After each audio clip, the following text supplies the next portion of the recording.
On the steppes of western Mongolia, Bayarhu and his schoolmate Single herd a tribe of goats in search of better grazing grounds. Bayarhu's family owns more than 130 animals. He is expected to play his part in tending to the tribe, especially during the summer months when the goats may roam hundreds of kilometers. Single's family are also herders, but they live in a remote region far from town.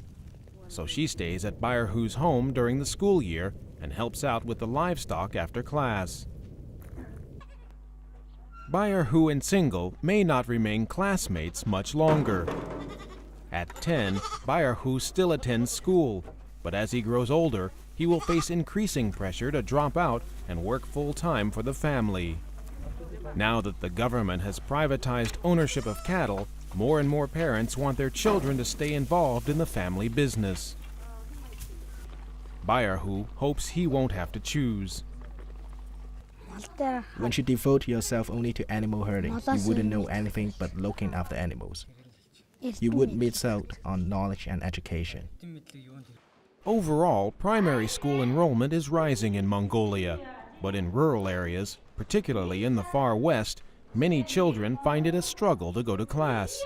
Dropout rates are much higher here, with boys accounting for nearly 3/4 of those who leave. Many rural schools suffer from poor sanitation and overcrowded dormitories, further discouraging children from staying in school. So those factors really push the children literally outside the school.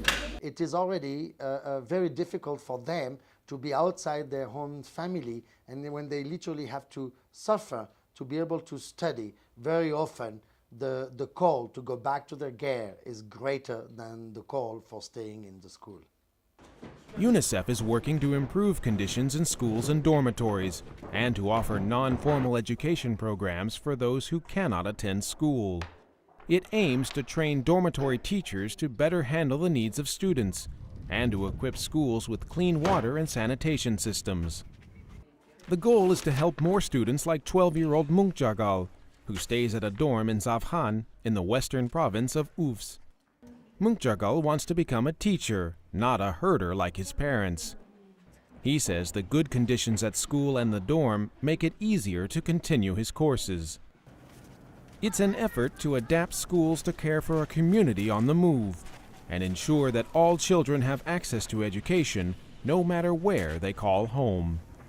In Zavkhan, Mongolia, this is Steve Nettleton reporting for UNICEF Television. Unite for Children. Can I go?